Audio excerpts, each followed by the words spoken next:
All right, welcome to the latest edition of the FPL America podcast. This is David Smith. Travis Hoig. Brian Shesko. Gentlemen, thank you for holding the fort down last week. You did fantastic. I listened. I don't know if anyone else did, but I did listen, and I realized that I don't even need to be here. What you guys did was absolutely fantastic, and I thoroughly enjoyed it. So congratulations for carrying the torch. I hate that I couldn't be a part of it. It's funny you say that because I said in our little side text that we have going, I think the realization that I had wasn't that you didn't need to be here, but that neither of us probably needed to be here. Probably. Fair enough. I have never felt more like a passenger than last week. And let's be honest, I'm a passenger most weeks. I helped cushion that blow for you. I don't know. It was weird. It was like at least we both are doing nothing. Sure. But it was just me last week. I get it. It felt felt very isolated. Ask the questions. Yeah. Sometimes. Somebody's But mostly it's just questions. me breathing, making mouth noises, and pushing buttons on this on the board. Ridiculous board. Got to have the board. Gentlemen, I was gone for 2 weeks. I was in Florida for 1 week visiting my wife's family. We heard all great about weather. it. And look, I was not potting in the pod that had maybe no one will ever listen to, but I was not next to a waterfall or something. as one Brian J. Shesko would allow you to believe. That's what blew it up. I was on the back porch of my wife's parents' place in this community, and there's a little lake behind all this little pond. It's not a lake, it's a pond behind this community, and there was a water fountain. Had no idea at the time how ridiculously loud it was. So my apologies to everyone. The next week I was in Hilton Head with my family, and I have a very large family. We had a great time. No one got hurt. No one got into any serious arguments. And so that's good. I think that was a great consideration. It's a huge win. That is a pretty big win in Smith House. I come home I race home. We come back on early one day because we have my girls have a basketball game, and I'm coaching that game. This is not a basketball podcast yet. We came back early, drove all day, came back for that game, and then we roll right into Sunday. So that was on a Friday. We won the game, by the way, just in case either one of you were thinking about that. No one cares. We won the game, which is always good. And then we go into a Sunday/Monday snow/ice storm. Yeah, it was weird, right? And as I'm cleaning off my vehicle Monday morning to anticipate possibly going to work, I hear a huge crack, and the one tree in my front yard, which is a massive white pine, a branch the size of a small tree, if you know what I mean, falls right across my power line. Oh, really? Onto the ground. And I'm like, you've got to be kidding me. I look up in the house because I can now see the power line like hanging down in the road. I look up in the house. There's still power on. What? I'm like, okay, well, let me go see what this is about. So I walk around the corner. It's ripped. So the power line goes from the street to the was one corner of the house, then comes down the house into the power box and then or the electrical box where the bulb is, meter, and then goes into the house. It ripped it all off, but it was still connected to the box. The worst part about that is you have to hire an electrician to fix that. They won't fix it. Hold on. This is my story, Travis. Oh, my gosh. So, because I learned a lot. That day. And I'm going to tell all our podcasters, in case something like this happens, our pod listeners, what to do. So I'm over there checking it out, and I realized that what I always thought was just a tension cable was, hold on, let me change something right here. Let me put do not disturb on. Okay, there we go. I'm getting notifications I don't want. Okay. So I go around and I look, and this what I always thought was just a tension cable holding the power lines up. It's broken, but the two power lines are still connected to the house. That's why we still have power. So I'm thinking, okay, we dodged a narrow one. I don't know what I'm about to do, but we dodged a narrow one. Sure. My son runs out the front door. Dad, the DVD player's smoking.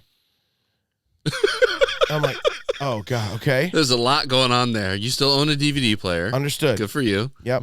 So then my wife runs out. What? Dave, lights are popping. Things are popping all over the house. I'm like, I race in and I run downstairs. Throw the breaker. And of course, my electrical box is behind a stand-up freezer and another fridge. I think that's illegal. And I'm climbing over them to get to the back, and I hit the main breaker. I shut the main breaker off. All right, so trying to put out the first fire. Wow. Well, hopefully no fires. So there's no way we can we can't self-diagnose what exactly has happened in the house. Wow. But bad things were happening. No light bulbs were actually bursting, but we did have some LED lights that were like popping actually inside the bulb. Surge. Definitely a surge. Broke. Yeah, there was power fluctuating in the house. What I thought was just a tension wire was the ground. The ground from the power pole, they use that around the connection point up high. They use that. Wrong, though. They use that around the ceramic connection point to. And then it runs to down hold to the ground. All the weight to the power, and then then it goes into the house, and then the electrical box is then either usually connected into your copper water lines as a ground, and then it usually has a second one. I don't think that's code anymore, that runs though. out into the ground. There's that's a ground usually right that's on your bus bar. Yeah. So all that being said, wow, I get on the phone with an electrical.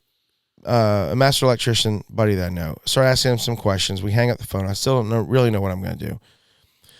He calls me back. He asks me a couple other questions, and I say, "Hey, what are you doing today?" Because most everything in the area was shut down. That sounds almost exactly like the conversation that you and I had when my water went out. That's exactly what happened. So, my friend John, I go pick him up. He masterminds that. And he also told me, he goes, if AEP, if the electric power company comes out here, because it stripped the sheeting off, my coming out of the bulb going line. up to the connection, the service, it stripped some of the sheeting off because of the straps that are holding onto the wall. He goes, they're not going to rehook it back up. You have to provide a proper connection point up top. Yeah.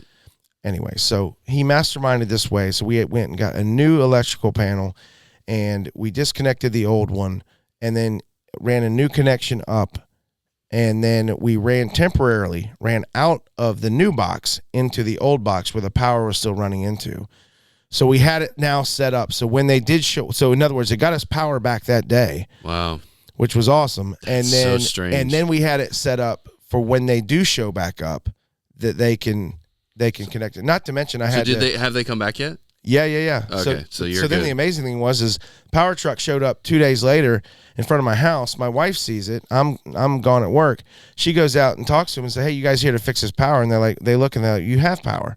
She goes, "Yeah, we do, but it's not done 100% correctly," which technically what we did was correct, but it wasn't run up like it normally should. Yeah. So they didn't even have a ticket on it. Interesting. Because you had power. Spotters came out and prioritized things. So anyways, sure enough, thank heavens, they did it.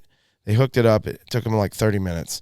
Wild. I also had to cut, with my neighbor, chainsaw, cut the huge, massive tree branch that was on the power line.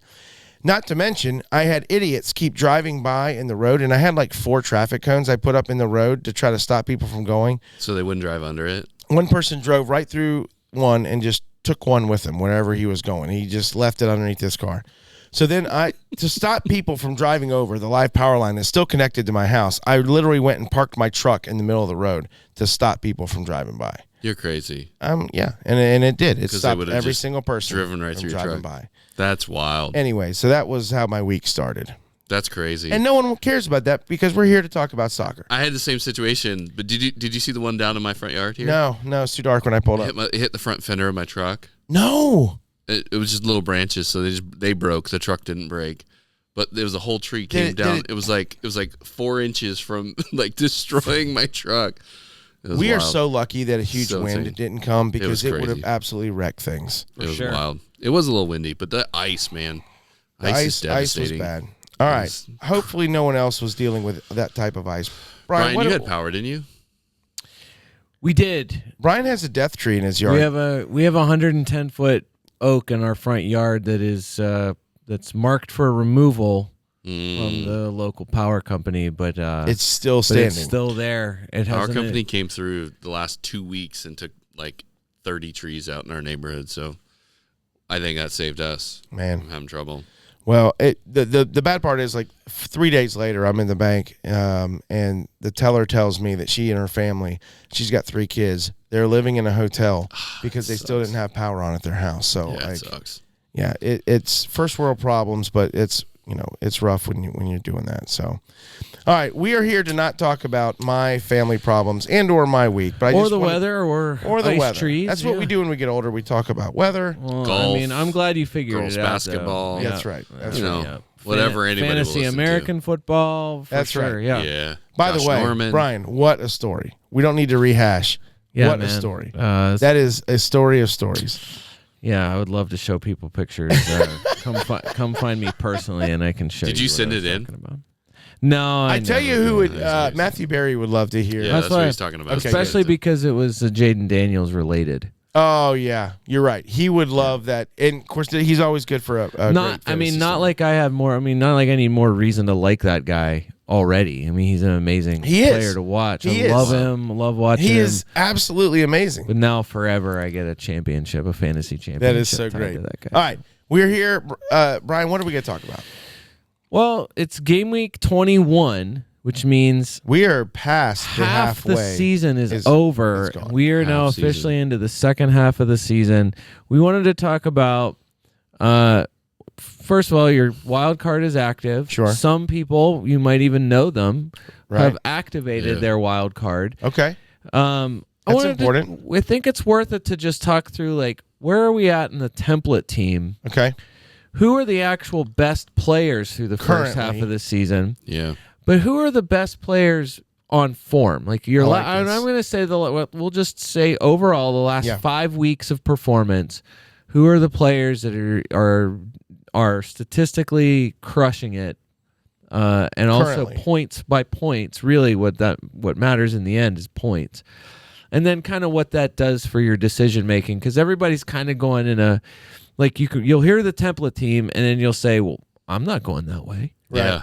Like there's no way I'm going to, probably 60% of the players that are on there. So Okay. just good, want this to is talk good. through that. I feel like it should be helpful for your decision making. You have one night to decide this. If you're listening to this right this second, game week 21 starts in the afternoon here in the United States, tomorrow in the afternoon. Yeah. Uh, Oh yeah, on yeah. Tuesday. Sure, yeah. Tuesday yeah. kickoff, 4 games tomorrow. This so could be a quick production turnaround yeah. here. So Yeah. let's talk about it. All right, Travis. What position I'm you here. want to start at? You want to start at forwards? You want to start at defenders? And we're going to talk about the.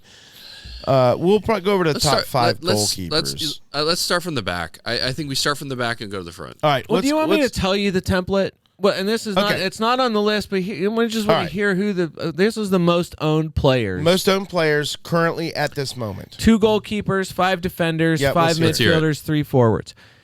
David Raya, Yep. Lucas Fabianski. Interesting.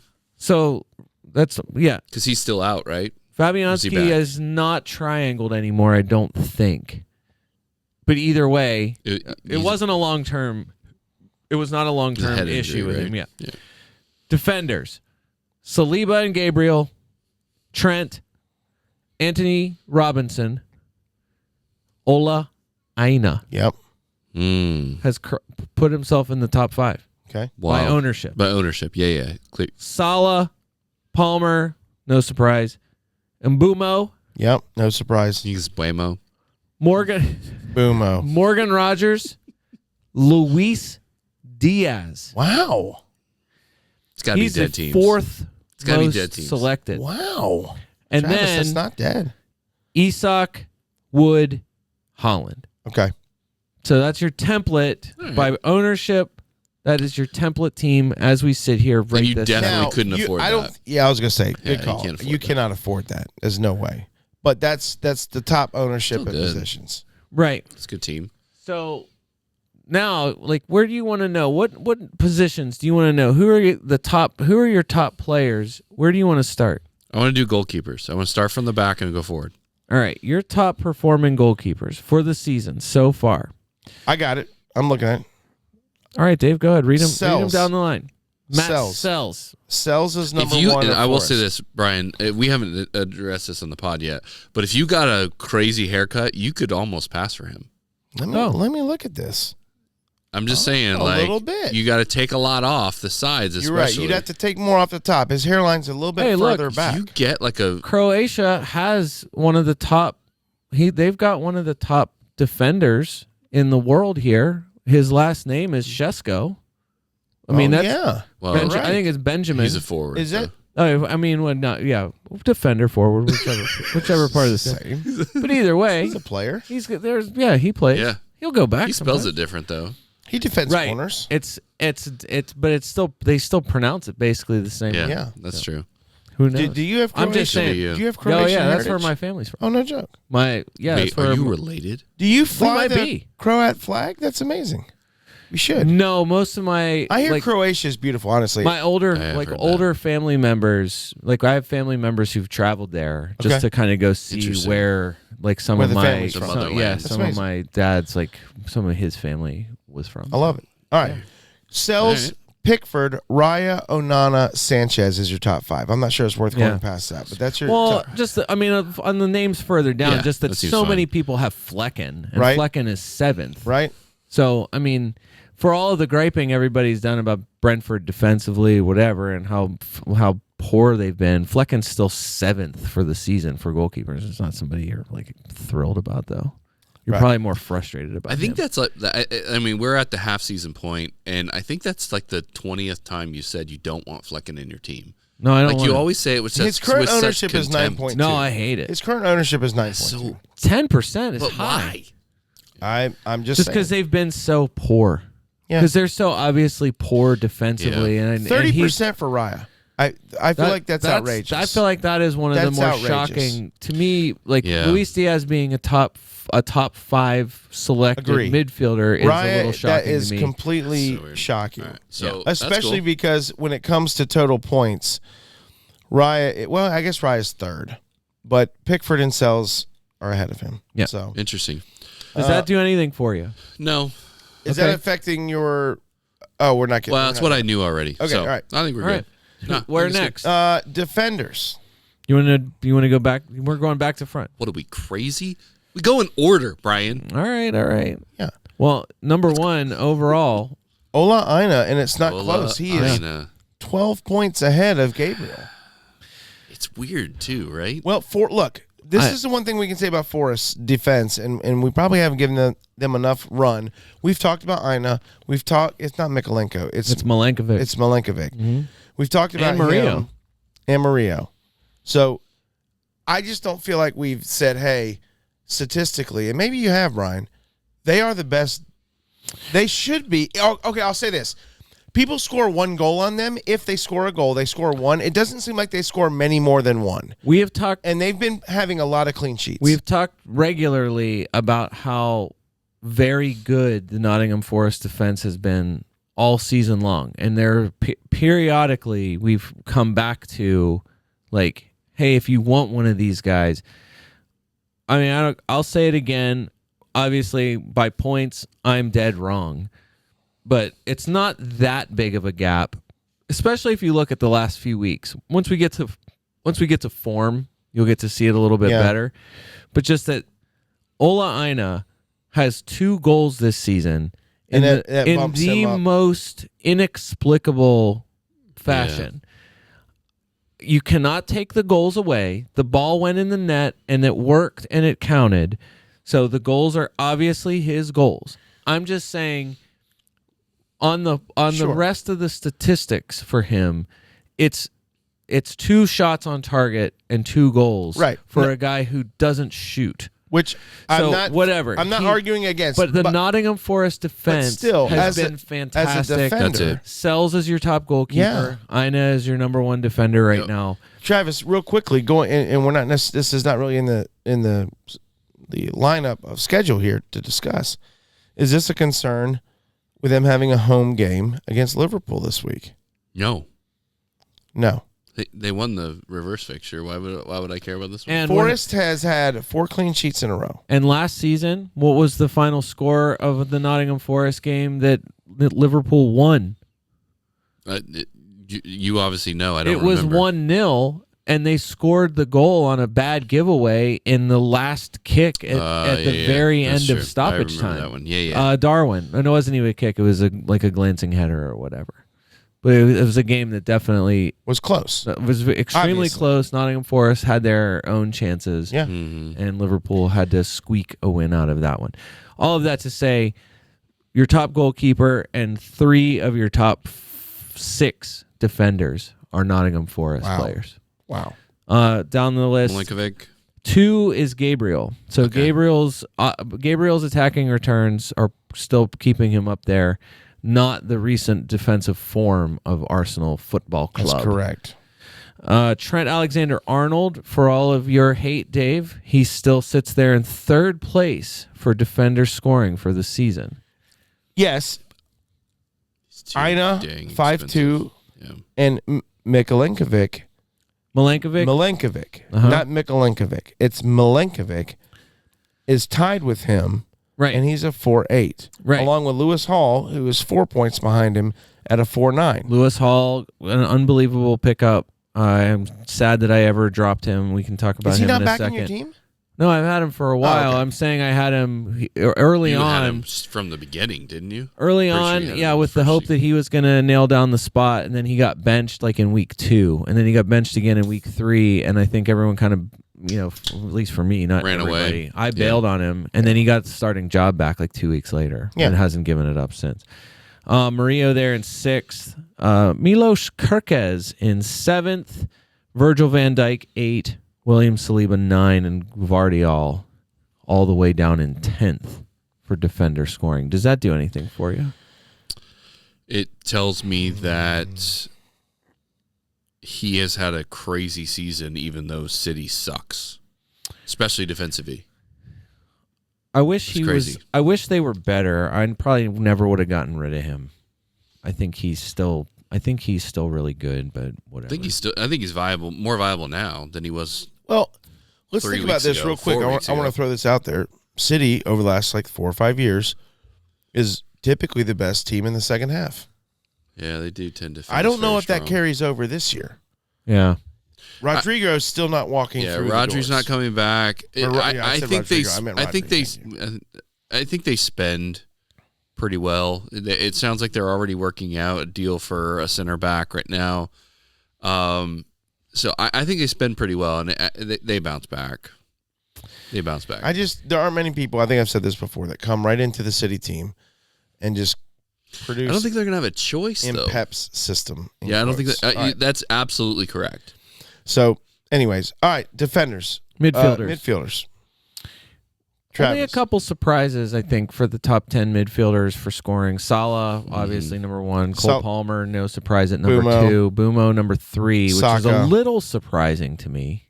That he's still there? Came back on. But it's been the last couple weeks. He took a nap. Yeah. He took a nap for a few weeks, but he's awoken. Saka still, despite being out forever, he's still in 4th. It's April, right? Yep. How bad do you miss him? You kind of miss him. They do miss him. Horrible. You guys horribly bad. I mean, it's like if Liverpool was playing without lose both your Salah. cup matches, or just lost one? Have you lost 2 cup matches or just the one yesterday? No, it was a third round FA Cup. We're in we got the second leg at Newcastle, but we're down 2-0. That's what I was saying. So you lost the first leg. So we got to go to Newcastle. Yeah, but which is fine. We won there earlier this season, I think 4-1 or something. So it's no Saka, no Gabriel. That's different. Jesus. Sorry, no Jesus. Yeah. Sorry, yeah. I mean, look, Gabriel Jesus. No doubt that not having Saka in the squad hurts bad. So James Madison, despite that's surprising. Fading in and out of the lineup and playing. I owned him. I tried to give him a run, and I just got factored. Yeah. With non-starts, he's had 3 non-starts in a row. Luis Diaz 6th. He has scored a couple goals in the last couple weeks. Anthony Gordon rocketing up the charts in 7th. Jared Bowen also, despite injury, Anthony Gordon on a 5-game run of 6-6, 10, 6-7. Yeah, he's been good. Bowen surprises me too because he's quietly having a decent season, but he's injured now again, isn't he? He's injured Expected again. back February 3rd. It's not too bad. Morgan Rogers, Dave, your hatred can't keep him out of the top 10. He's fair. there. You own him though, right? Do not own him. What? Wow, really? I've known Rodgers. Oh, you in did. ages. Jeez. I started the season with Rodgers and got off the Rodgers train because he wasn't scoring anything. Because he looked too good and wasn't doing enough. That's right. Yeah. And then shock for everybody, Bruno Fernandes, despite everything that you expect him to not do, he is 10th. Bruno, fine. amazing. Back on. That didn't necessarily get on the score sheet against Liverpool. He played Arguably the best player on the pitch against Liverpool. He did. Oh, he did. Yeah, You're right. He got an He assist. did. He got an Yeah, assist. I Bruno Fernandes, this is one of the best games I think I've ever seen him play. I All around in the would tend Liverpool to match. agree. Yeah, He was unbelievable. yeah. And I don't like the guy. I gotta really give him credit. despise him. Yeah. But I love him. I don't. if we would have bought him he does not. instead of him going to United, I'm sure I would have loved him too. I agree. Forwards, Travis. I don't have the numbers in front of me. I got him. Erling- I got him. Well, go ahead, Dave. You can read it. Erling I is have still it, but- hanging around, surprisingly. Yeah, Although he's still- had a little bit of a surge here, 8 and 13 in the last 2 gonna weeks. say- That's interesting I for was gonna anyone say- wild carding. Erling is your number one forward. 30% owned. That's so weird. You remember when it used to be 80% owned? Oh, I know. Unbelievable. Isak, Wood, Cunha, Jackson, Mm-hmm. Watkins, Wissa, 2, 3, 4, 5, 6. Yep. Raul. Raul Solanke. And then Liam Delap And Liam rounding out your Delap top came 10. up. Look at That's Delap. so I weird. I think it's amazing that these are all, there's not one name on there that you either haven't had or haven't considered. Like, there's not. Yeah. That's the thing. Like, the forwards are still. Watkins is, I think, the fact that Watkins is up where he's at is odd to me. I think that's the only one that is really. Just had those booming weeks, and then the last few. I mean, even a couple weeks ago, I was going to say, like, he really is boomer bust. When we get to it, just to say he would have given everybody a real decision if he had done something against Leicester, but he did not. Can I toot my own horn here? I won't do this often. I guess, Dave. I've owned Cody Gakpo for the last 3 or 4 weeks. Look at that. And Cody Gakpo's last 5 games, 9-1, 12-5-6. Pretty good.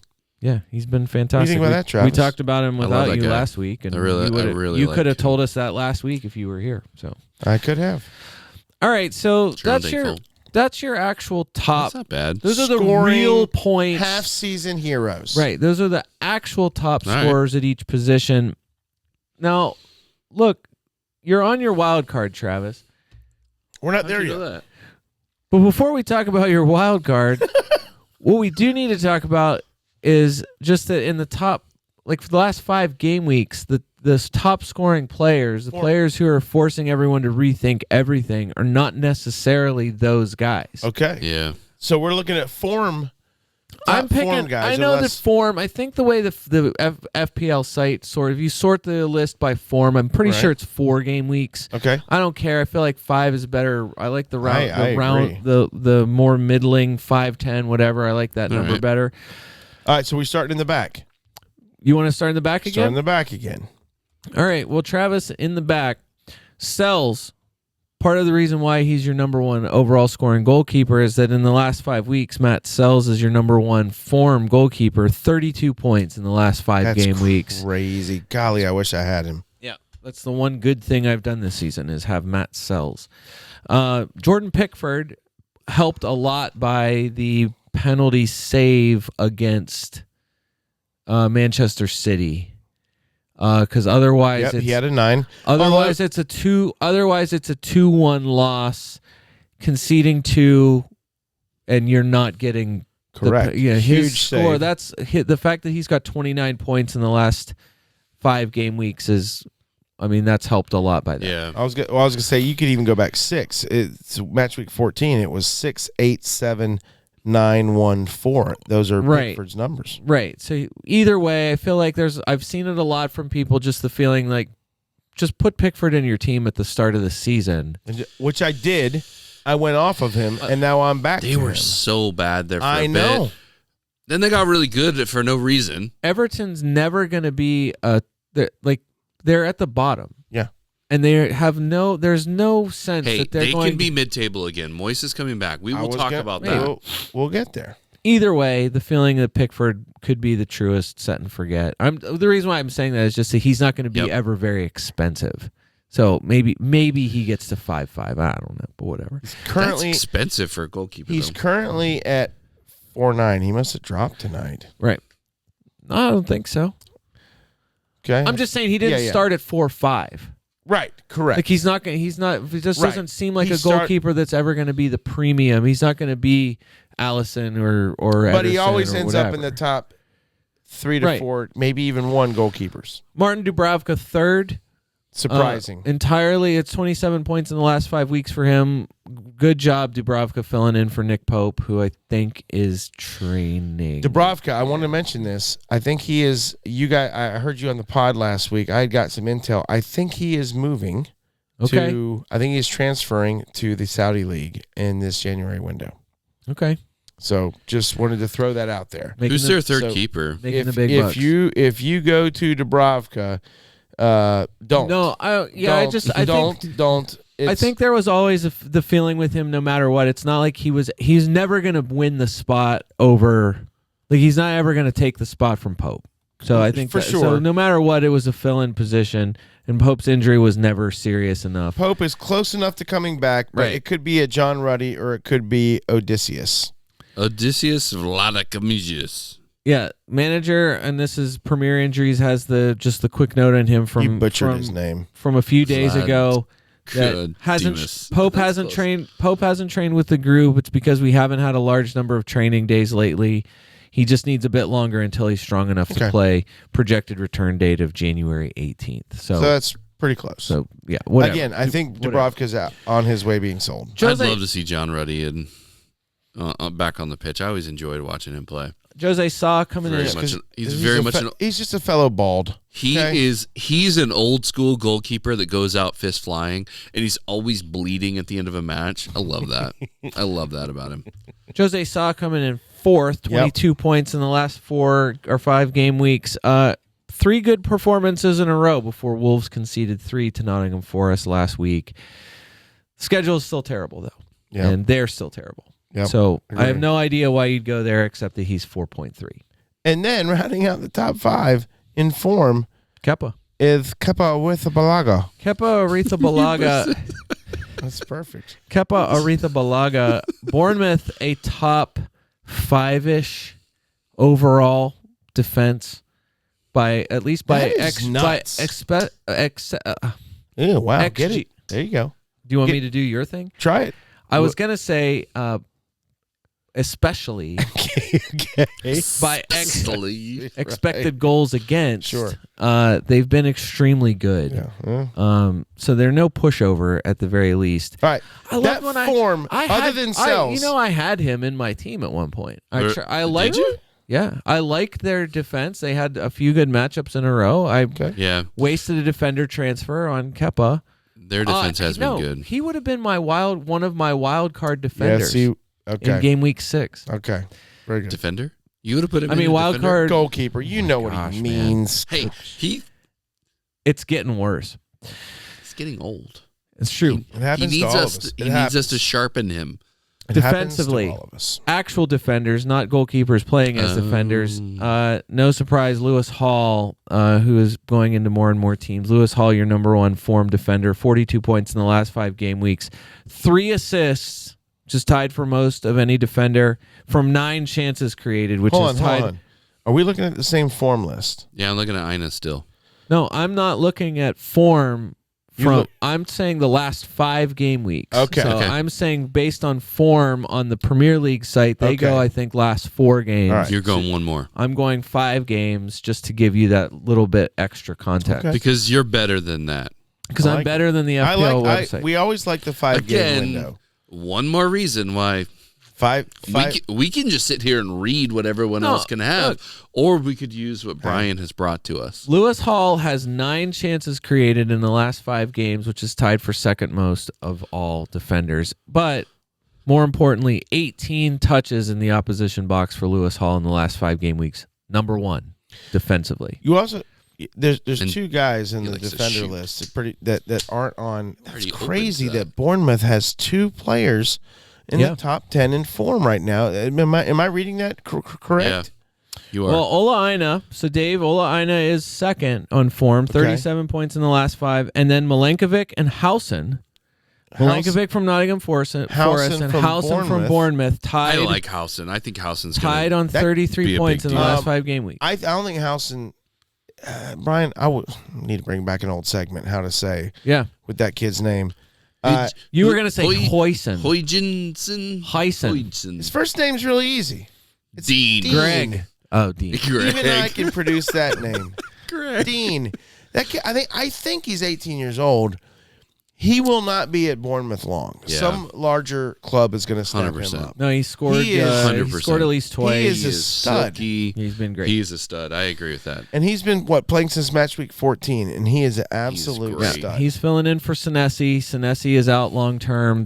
He's not going anywhere. I'm not sure Housen. Senesi gets a spot back. This kid's playing so well. I agree with that. The guy I really want to talk about is your 5th place form defender right now. Nico Williams, Nottingham Forest, 4.3, 1.3% selected, one of the best possible differentials. Assuming he keeps the starting job. He has started every game since game week 15. Yeah. He seems very sorry. All apologies to Alex Moreno. Haven't had an Alex Moreno reference for a while. Nico Williams seems to have taken the starting job. You okay over there? He's taken the starting. He's taken the starting job. He never lost it. No, he did. He never lost it. I just don't understand. No, Moreno was in and out. No. They were. How? Yes, they were. You're Obvious, very talking. quite obviously, they were was just shifting. rotation. It was rotation. It was just rotation. Travis, never mind. Something briefly happened on the video there, but it briefly went away. And now it looks fine. Now I look like I'm the crazy person who's talking about it because neither one of you saw it. I can't believe we're still talking about Moreno. We're not. I'm just saying that this is No. it was several weeks ago.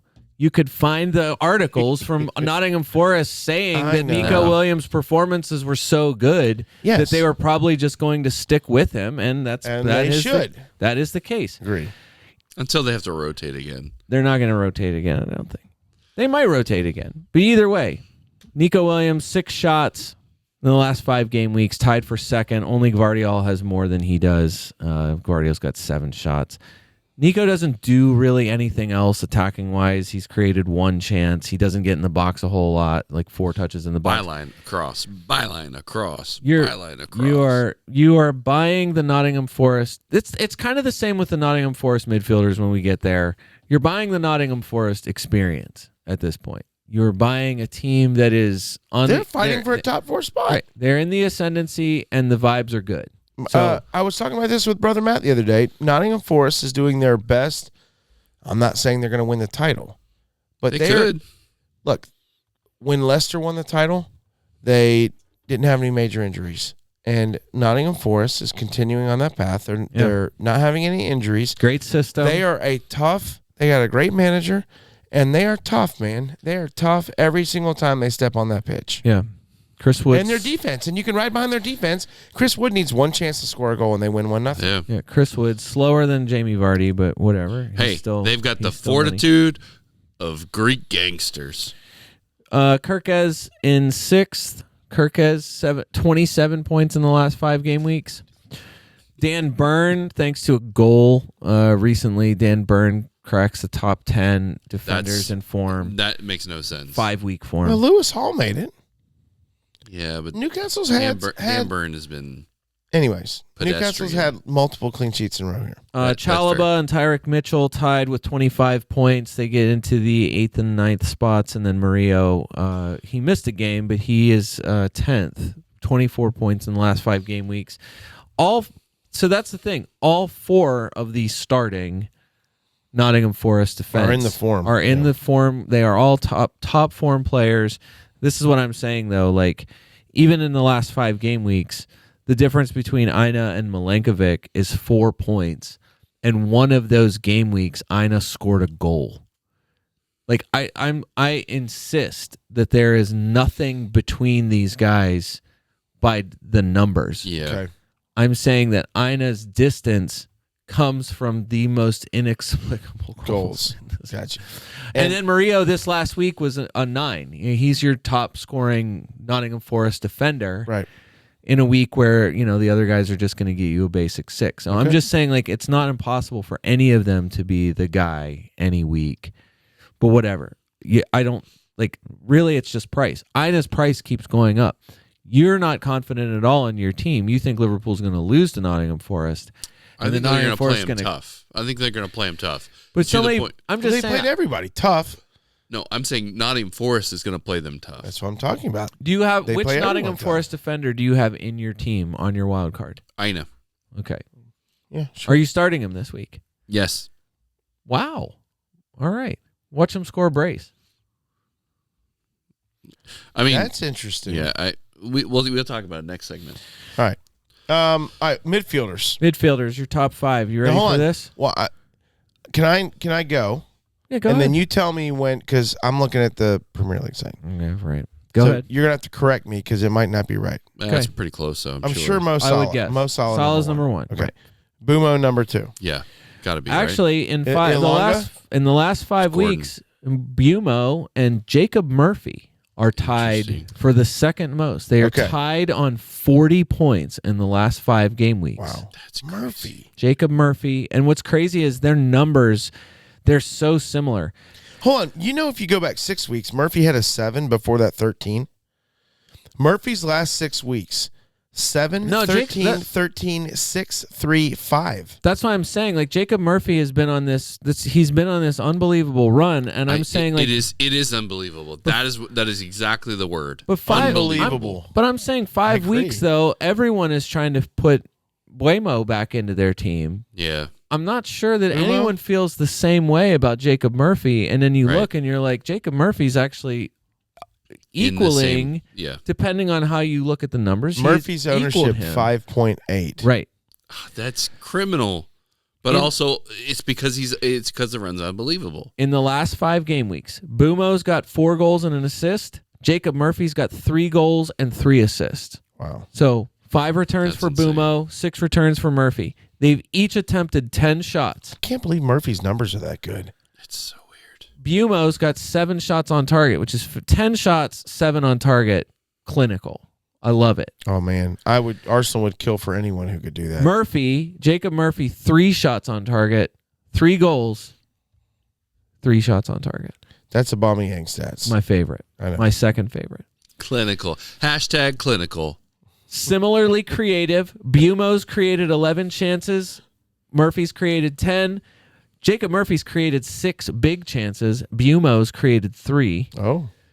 Bumo's been in the box 23 times to touch the ball. Jacob Murphy, 21 touches in the opposition box. They are like, it's like the exact same kind of thing. It's just that when Buemo's he's got 1 more goal. That's it.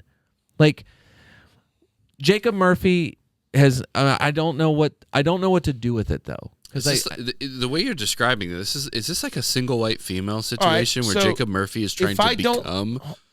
It could be, yeah. Let me ask this: or a Buffalo Bill, assuming I don't want to. This is not an NFL podcast. These are horror movies. Thrillers, go ahead. Whatever. I got you. Okay, yeah, I get that now. Okay. So you don't own a TV. If I don't want to own 2 Newcastle midfielders, is it Anthony Gordon or is it Jacob Murphy, Brian Shesko? Hey, Dave, the question that you're asking is a really good one. It is a really good one.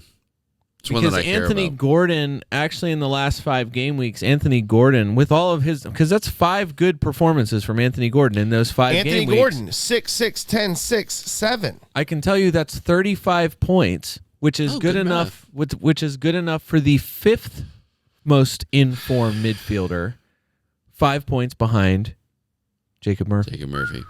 So you're saying Murphy's the pick? On. I don't know because Anthony Gordon has history. Yeah, and he's Anthony Gordon, and I think there's a trustworthiness about him. You just look at him, and after you get past the feeling of wanting to punch his face, you're like, I trust you. So here's my next question. Who is Harv Barnes coming and subbing in He's for? Subbing in. He's injured. So he's not subbing in much. Where have you been? So it's. I've been in Florida. I've been in South Carolina. I've been bathing in a I've waterfall. been places. Before you get to Anthony Gordon, though, you have to get through Anthony Alanga, who's your Yes, fourth that's best. what I want to Double ask you about. Anthony's? Let's talk about Elanga. Anthony Alanga beats Anthony Gordon. The story is the same. He went because Gibbs White is after Gordon. He's Man, on the 34 Forest points. players are all over the Forest place. is Forest is. The whole team. I mean, they're tied for second place, aren't they? We talked about this last. With some Misha. championship team. We talked about this last week without you. Just that the numbers on Alanga and Morgan Gibbs White, they are fine. They are performing almost perfectly though right now. Yeah. So Are they how? So the how much of numbers- Brian are they out achieving their XG and or their XA? I mean, look, Anthony Alanga's taken 7 shots. You know, that's low. In the last 5 game weeks, there are tons of double-digit shooters in the Premier League, in the midfield. So 7 shots is not that many. He's taken 6 of the shots are on target, though. So 7 of his 6 like of his that. 7 shots are on target. 6 shots on target is tied for the 5th most. So lots of players have put that many on target. He's got 3 goals. So, like, this is just a vein of form for Nottingham Forest where even Anthony Alanga is putting 6 shots on target and getting 3 goals out of Right. it. He's had 3 big chances to score, and he's got 3 goals. Like, Well, how all right. many 100% big chance conversion rate players are there? There's not many. Other than All right. Darwin, none. Look, I want to go over this. The teams that this has happened against, these last 5 match weeks They've that not Forest been has played. pushovers, Hold on, though. I know. I'm getting to that. Villa, Brentford, Tottenham, Yeah. Everton, Wolves. Yeah, Wolves is probably the easy one, but, a couple good defenses in there. Sure. Here's your Harv Barnes stat, Dave, and this is what I'm talking about with numbers. Anthony Alanga, with your 5th best scoring midfielder in the last 5 game weeks, has 12 touches in the opposition box. That is 12, 1 touch less than Harvey Barnes, who has played a total of 80 minutes in the last 5 games. Good gosh. Okay, That's so insane. this is what I'm saying. Like, I just like Nico Williams. I feel like you have reason that you could put him in your team, but you look at the numbers and you're like, well, he's shooting a good bit, but he's not doing anything else. He's not crossing the ball a ton. He's not creating a ton of chances. He's not really in the box all that much. But Nottingham Forest defensively have been number Good. 1. Like, they've been the best defense in the last, for a while here now. Yeah. So that's why Gibbs White, 34 points in the last 5 weeks, 6 shots, 4 shots on target, 0 big chances credited to him, 2 goals. So that's what I'm saying. Like, there's nothing that's outstanding about the numbers, but if you picked either of those guys, it's like, well, that's not crazy. They're doing really good. So that's what I'm saying. Like, it's hard. Okay. It's so hard to value what they're doing, like, by numbers compared to what their actual performance is. And when does that end? Does that end? I think the bigger question, I think, with the way you have your, like, just for example, like in my midfield, right? My midfield, like once Saka went out, I think that changed the way you set up your team, right? So like Salah's in there, Cole Palmer's in there for a lot of people. And Bumo's in there a ton. He's a template midfielder. You're probably trying to get to him. I don't have him. I've got Bruno Fernandes in my midfield. I've got Morgan Rogers in my midfield. And so for me, it's like Morgan Rogers is template, Salah, Palmer template. I don't have Mbuemo. I do have Bruno Fernandes, who I'm not really like eager to get rid of anytime soon. So I've got Sarr. I put Ismaila Sarr from Crystal Palace. He's up there. He's my 5th midfielder. He's the variable guy, right? But like, he was a choice because Palace's schedule has been so good. Like, I don't know how many midfield spots did you feel like are up for grabs when you were putting your wild card together? That's a good question. One. Okay. And who filled it? Who's filling it right now? Gordon. Right. Okay. So that's what I'm saying. I'm not convinced that that's the right move, but that's the one I went with. But you have the other template midfielders: Rogers, Palmer, Salah, and Bumo. Yep. Yeah. That's it. So that's what I'm saying. Like, I can't make that move easily. Like this week, I had to get rid of Jesus. Like I went for Jesus. Sure. I tried to back my call and back my numbers to go with a guy who I missed, which was not a bad idea. I missed all of the performances, right? And so now I got to sell him. I had 0.7 in the bank. Sarr can't become Bumo. Yeah. Sarr can't become Gordon. I need the extra money. So then I had to I had to cut my losses. Sulk back to Raul Jimenez so I could make the money that if I want to turn Sarr into, even if I wanted to turn did you Sarr already into have Murphy? Eze. Did you already have Murphy? No. So why did you not turn Sarr into Murphy and then do something because else? I still That's a good question. Palace is still a target team because of the schedule. Like the fixtures are already turning to where Mateta is an option when we get to forwards. Like Mateta is an option. So you stayed on Sarr and went to Raul? Yeah, but I need the money. That's the thing. So without wild carding, selling an injured guy, like I need the money now so that next week I can turn, if I want to go I want to go to Gordon, if I want to get if it's like once Brentford gets through the Manchester City Liverpool gauntlet, which I don't even think affects their key players. I feel very confident starting Bumo. Wissa and Bumo could definitely City. Yeah, Wissa and Bumo I think do you agree, Travis? Absolutely. I would start both either of them. Confidence starting Bumo against City. No question. And even Liverpool too. Wissa I would start them against and anybody. Bumo absolutely would start them against City and Liverpool. I am. Look, I have Gakpo and Salah in my team, and I'm like, do I start them away at Forest this week? Both of them, or should I bench one of them? Now, right now, currently, Gakpo's in the starting lineup along with Salah, but I'm like, man, are they going to score more than one goal? They might not. What's your alternative though? Two. Bumo and so the next best, if I went to the bench there, the next best thing I have, Enzo is in my first bench spot. Wan-Bissaka is home to Fulham. Timber, who might start in the derby, I think you just answered your question. There is zero chance that Arsenal holds a clean sheet. Yeah, I think you answered your question. All those guys, I would, in the North London derby. Yeah. I think there's zero chance of a clean sheet. I don't think you want to. I don't think you would. know. I think Timber, he's got a yellow triangle, but from my sources say that he'll be healthy and he'll be playing. Yeah. He'll be starting. Good to know. So that's don't start those guys. That's crazy. If that's your alternative, start Gakpo and Salah. Yeah, absolutely. So I'm so far ahead of you. You should listen to me. I'm almost thinking about. I'm not sure I'm ready to transfer those guys out, but I could easily sell Enzo. I'd have to take a hit and bring in someone else. Bring in a Murphy. Bring in a Gordon. Murphy is really intriguing to me. I have money, so bringing in one of those. I just don't want to sell. I could wild card and change up my entire defense. Murphy and Isak are both triangled. I think it was fatigue related. It was just a rest. They didn't start in this last cup game, so there was no there wasn't they didn't need to start against Arsenal either. I'm not worried. I wouldn't be worried about it at all.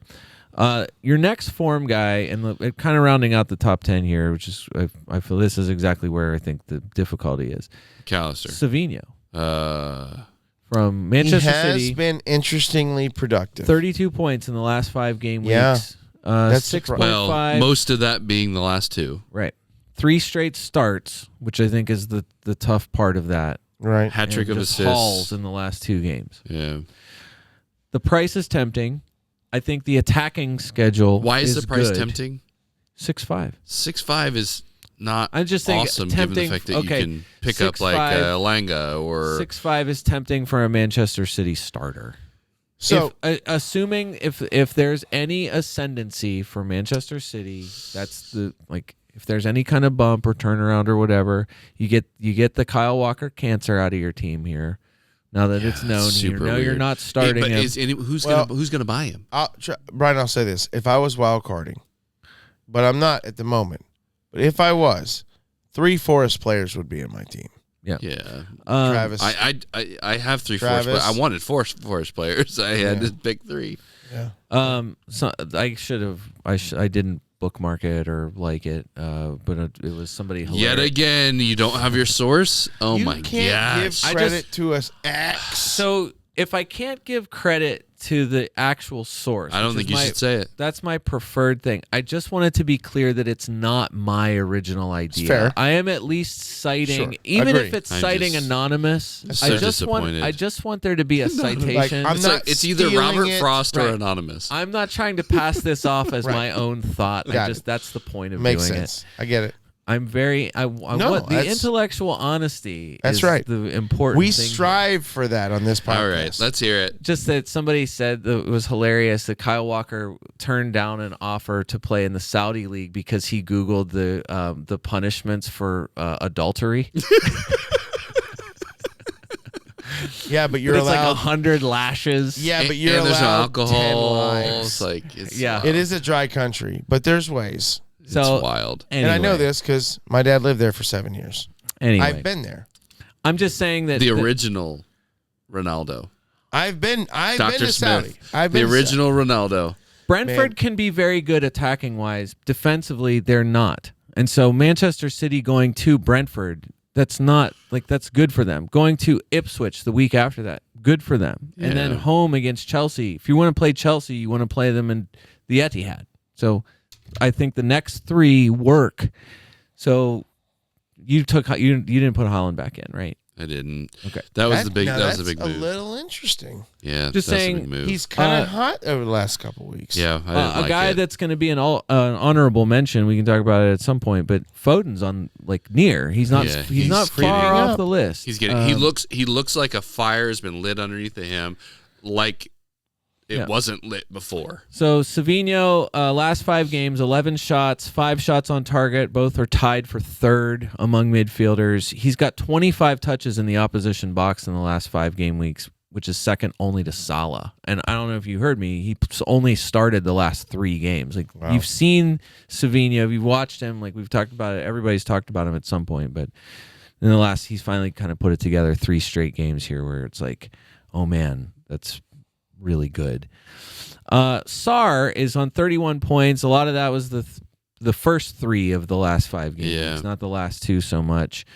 Great numbers for him, just no points here since Eze came back. But in the last 5 game weeks, he's actually the highest for XG of the Crystal Palace midfielders.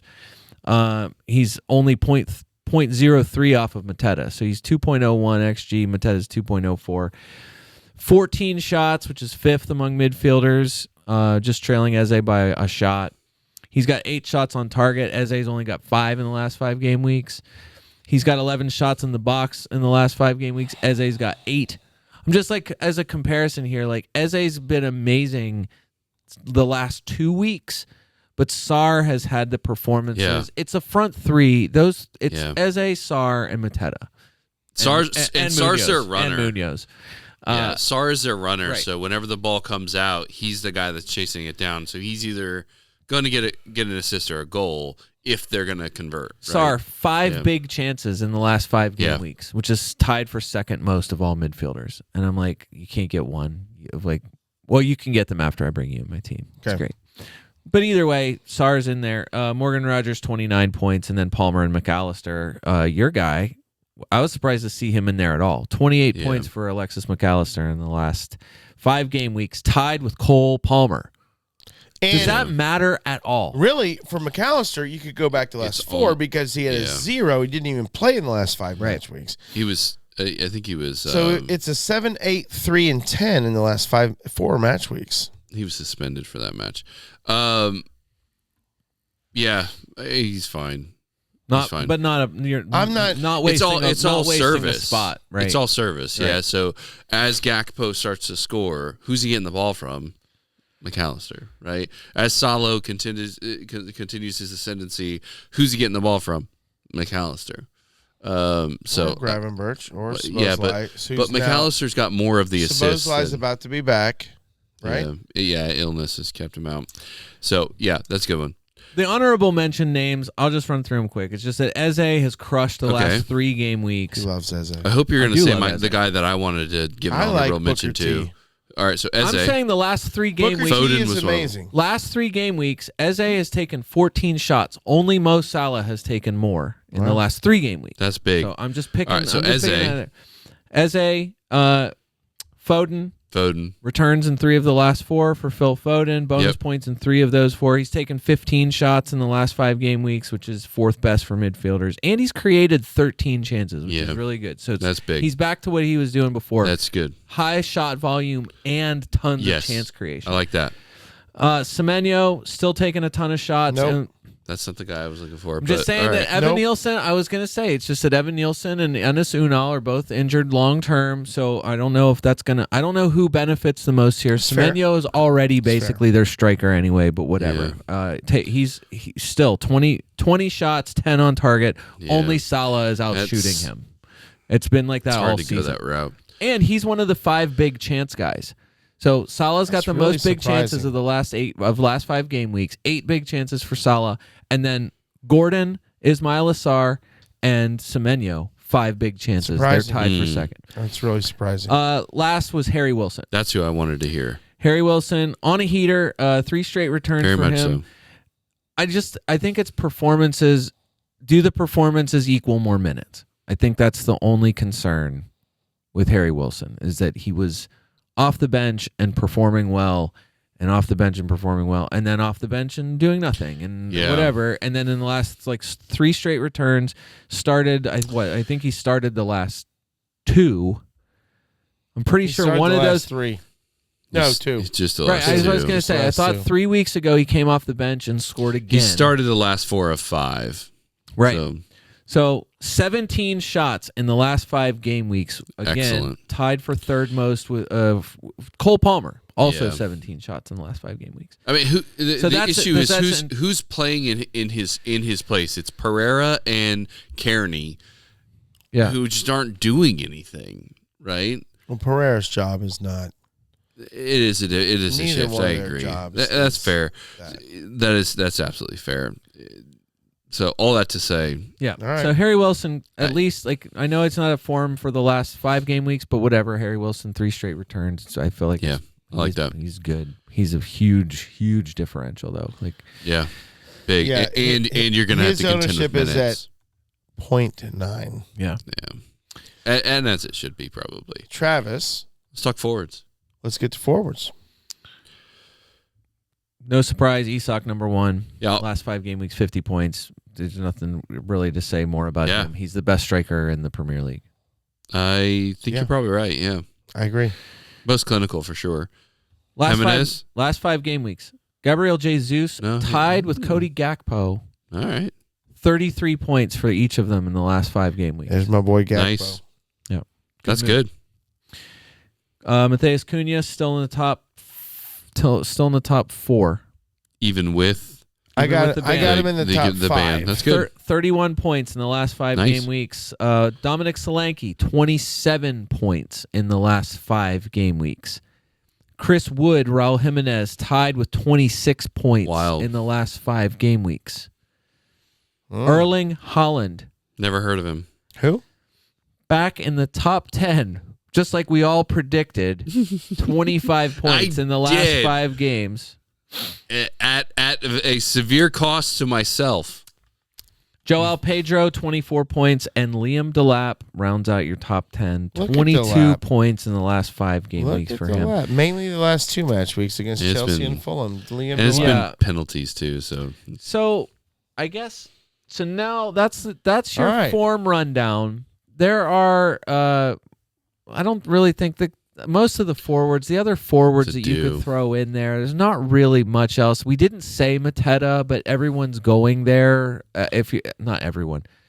A lot more people are are going considering Mateta. Like I said, Crystal Palace already a target team. The fixtures have turned for them. yeah. So What about- Mateta is an option. Just that by volume, by touches, a lot of the stuff I expected kind of to see him in the top 10-ish or whatever, he's just not. It's not there. It's just that he's good. So Yeah. it's a choice where you if you're sick of Nicholas Jackson and you have Gabriel Jesus or whatever, Nico Jackson, you're trying to not figure out a what to return do. in Right. 4 weeks. Right. Like, people are moving on from people like that. Is it going to stay like that for long? With Chelsea, you never know. Chelsea's in 4th place in the league. I love seeing City. Yeah, in 6th but place their last 4 matches have been draw, loss, loss, draw. I know. They're on something. So, anyways, all to say. You know who's won their last 5? Forest. That's amazing. Good for them. Good for them. All right. That rounds out our half-season heroes. Our form players. Yep. Now, Travis, all of our listening audience has been waiting with bated breath to know, where are you currently on your wild card? You have pressed the button. Yeah. You have said, holy crap, Brother Matt is ahead of me in the mini league. That is a problem. I cannot let that happen. I have to wild card right this second. Travis, and I don't fault you in this because I have absolutely wild carded in the past as soon as I can. So I do not fault you in any way. Tell us the direction you're going. Sells at goalkeeper. Absolutely. I also picked up Stolarzak. I have him from Leicester as a backup, and he's playing. By the way, he's not even a dead backup. Yeah. He's playing. Yep. Robinson, Hall, Ina, and then I have a couple of picks that are maybe not as template-y. One of them being Aït-Nouri. I think he still scores. Okay. I think that under a new manager, they have started to look like they're not going to implode again, like they did at the end of Gary O'Neill's tenure. I don't know what happened. What the heck happened here? Our video just went. It's just freezing. We're fine. Audio will be fine. It'll catch up. And then my other one was Rico Lewis. I had him and I kept him. Really? Part of the reason is because there's no way you're keeping him. Part of the reason was because his price was up, and I couldn't afford anybody good. And so I picked him up pretty low early on. His prices fluctuated a ton. Okay. And so I held on to him partially because I want to be in the business of City still, and I made a bunch of other decisions that took me out of the City business, and that was my best way to maintain a City presence in my team without making big sacrifices. So you wouldn't want to. I see 4-5. It's 4-5. Like, what am I going to pick up 4-5? I thought I saw him as a 4-6. What you want to know is how he's 4-6 now. I'm holding him. Oh, at you 4. got it. Okay. What you want to know is how he can justify defending Manchester City at all as a Liverpool fan. I'm just like, is he really the best 4-5 option that you'd rather go with? And I mean, depending on how many Newcastle players you have, go with Dan Burn at a 4-4. I have go with Hosen at 4-4. I've looked at that. That was on my list. That has absolutely been on my list. That is so much more fun than crap. Rico Lewis. He's gonna sit on the bench, so it's not that big a deal. Who's good?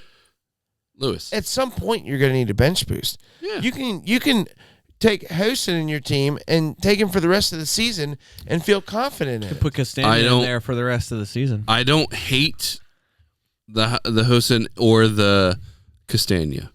What's Castagna, 3'9"? He's 4'2". Yeah. The dude from Bournemouth, the starter for Bournemouth, I like what did we say? Yeah. He's 3'9". Hill. Yeah.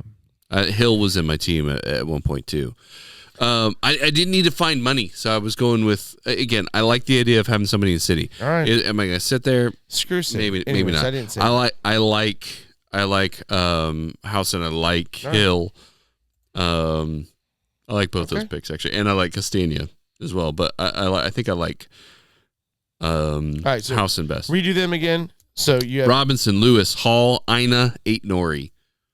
I think that's a good. I think it's a good back. Aït-Nouri snuck in.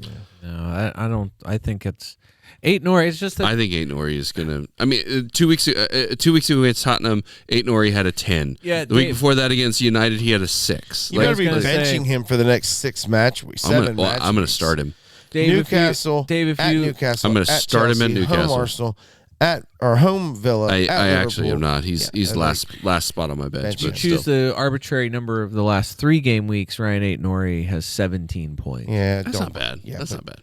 What? That's a- great if you had him then. But if So I'm I wildcarding have and bringing him Listen, in, I had him at 4.6. He's now at 4.8. So I also held on to him for that. So just throwing that out all there. right, So it's also a money thing. don't like it. Go ahead. Rodgers, Bumo, Palmer, Salah, Gordon. I don't hate the idea of Gordon becoming Jacob Murphy. However, I don't need the money. So if I were to go to a Hill, from Lewis to Hill and Gordon to Gordon. Murphy, what would I do with that money? Like I'm not going to do anything with it. Right. So it doesn't do anything for me. Bumo, any of Salah, Is any of Palmer, your Rodgers, and who's your fifth? Gordon. is any of your bank taking into consideration the assistant manager chip?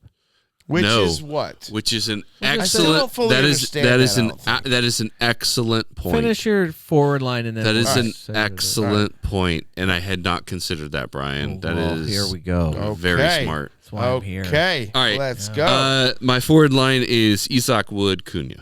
Okay. Okay. So Great. it is Cunha. almost entirely a template team, with the exception of people like Lewis, Aitnori, and Gordon. Everybody else is on the bus. Here- right? Pretty much. Here are my last forward notes because I feel like that's the most variable still. Okay. Like we just said, you could probably have one. There's one, maybe 2 for midfield spots that are up for grabs for most people.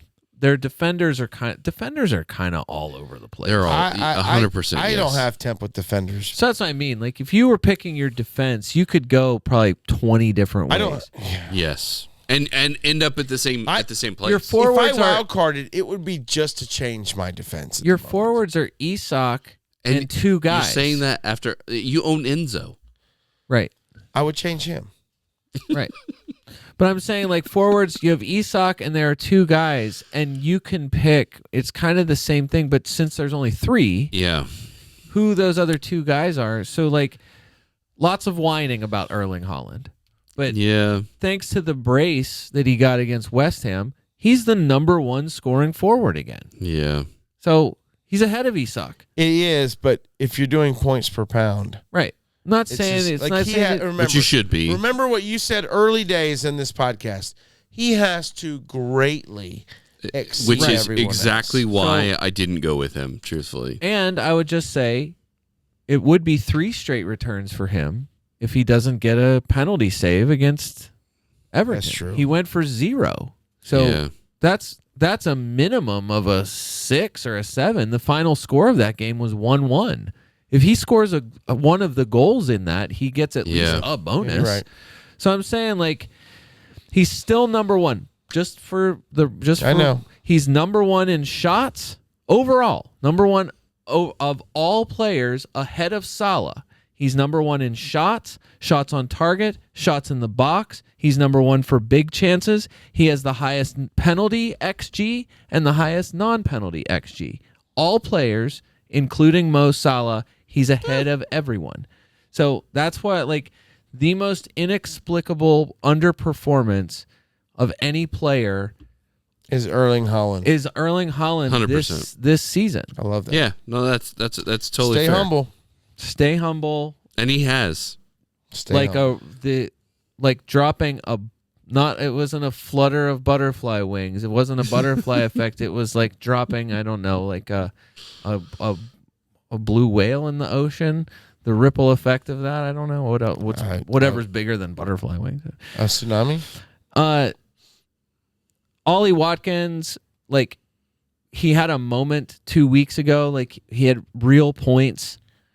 And, like, we talked about it. Like, had the schedule. Lots of people went to him because they were playing Leicester. Of course, he blanks. John Duran is back. It's just amazing to see him so high on the list of, like, his actual season points are really pretty good.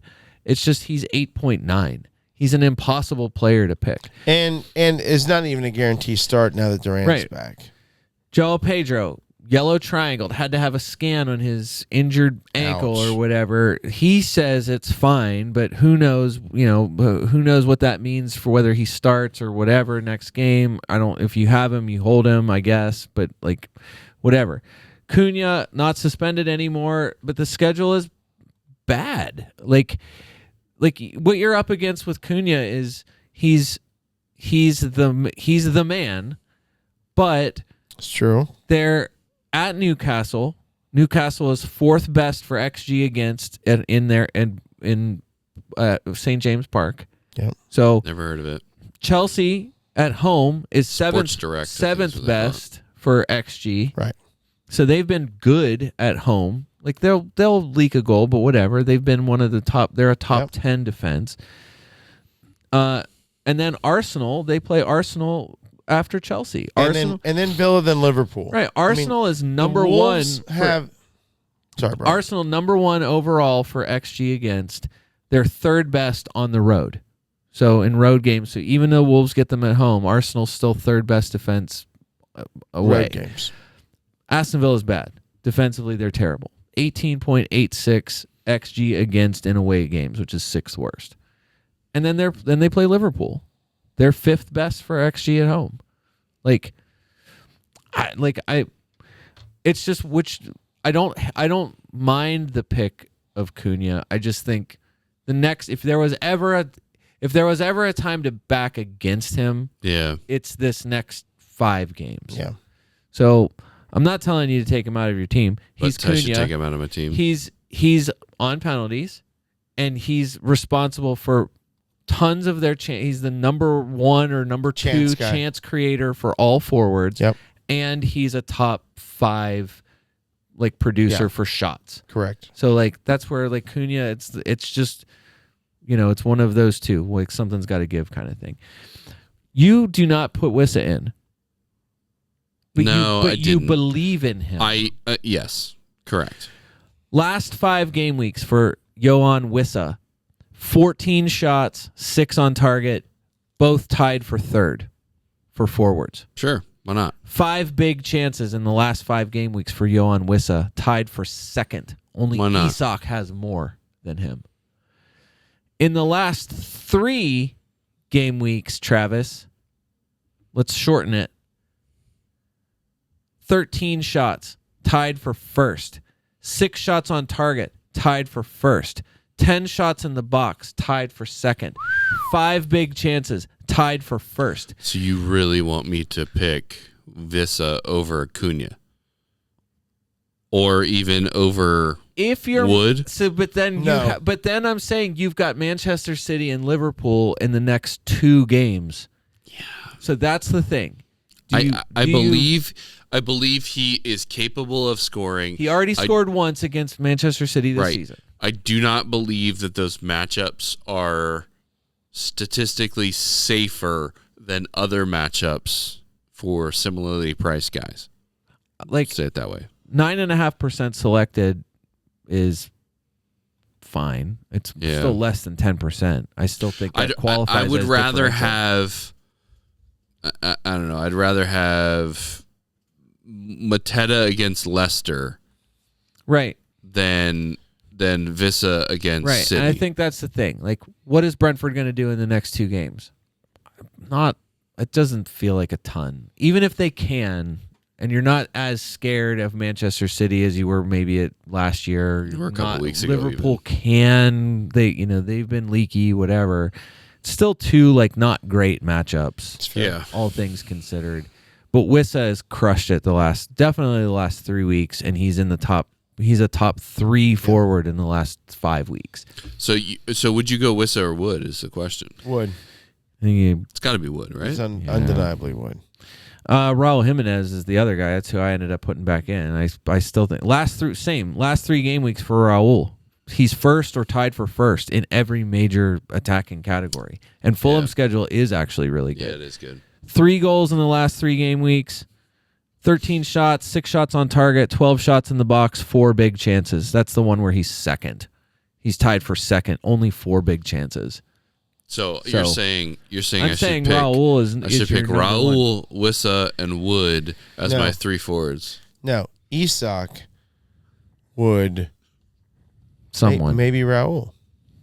This is what I mean, Cunha. though. Like, Mateta, a choice. Solanke, we just said, Solanke's a top 10 forward. Like, as weird and dumb as Spurs have been, Solanke keeps managing to find a way. Somehow. It's true. Cody Gakpo, we've talked about him last week. Dave beat us to the punch. He would have informed us a long time ago that he had Gakpo in his team. He's a choice. And then we said, like, you took Liam Delap out of your team. Delap is... I had him. He's Ipswich's... He's the guy. So this is what I mean. I'm not sure where... Like, I had to make money. We are not talking about Nicholas Jackson. What I was going to say about Nicholas Jackson, Chewy, FPL, on X. Okay. Chelsea fan did a nice little tweet thread about the problems, things going on with Nicholas Jackson. I would encourage you to look him up at Chewy, like Chewbacca. That's where the Chewy comes from. Oh, I was thinking like Chewy FPL. Mastication. No. but just basically says it's a confidence thing. It's kind of some of his quirks as an attacker. He takes a little bit too long to set up for some of his shots. Doesn't really help him in the Premier League, which is like reactions are way quicker. Been fine. He had a great start to this season, but he's dropped off, and so I think that's where now like schedule is still it's still good for Chelsea. It's just, I said people lose patience, so totally understandable. Things move quickly, and those of us who still have Nicholas Jackson are just you're watching your rank plummet like a stone. I didn't have them, and my rank plummeted like a stone, anyways. All right, So, anyway. let's move on to a question that we have kind of alluded to. Both Everton and West Ham have parted ways with their respective managers in Sean Dyche and Julian Lopetegui. That's right? Yeah. Lopetegui? Lopetegui. And they have been replaced with two former Premier League managers in David Moyes, who takes the reins back at Everton after taking the helm at Manchester United and West Ham. And Graham Potter is back after being gone for forever, after leaving Brighton for Chelsea and then Chelsea for vacation. Both great managers, different managers. The teams both needed managers. Let's start with Everton. Does Everton get better with David Moyes there? I think everybody's kind of nervous that Dyche, they're already, like, they can't really afford to drop points, and Dyche was kind of positioning them to be not dropping points. To not get relegated. Yeah. Getting aggressive with your with what you've got seems a bit Moyes in an interview today or rash, could have been yesterday, he was asked about moving into the new stadium as the Stanley Park. Yep. And he said we need some more exciting players when we move into this new exciting stadium. So they're under new ownership, which it's anybody's guess as to whether or not there will be investment. They have also run into a number of issues, financial issues. So you may be right. Maybe he's asking his new sugar daddies to open up the wallet. I think what he's saying is, hey, we have a new stadium, new avenues to make new money. And if we want to be in the Premier League, we better spend.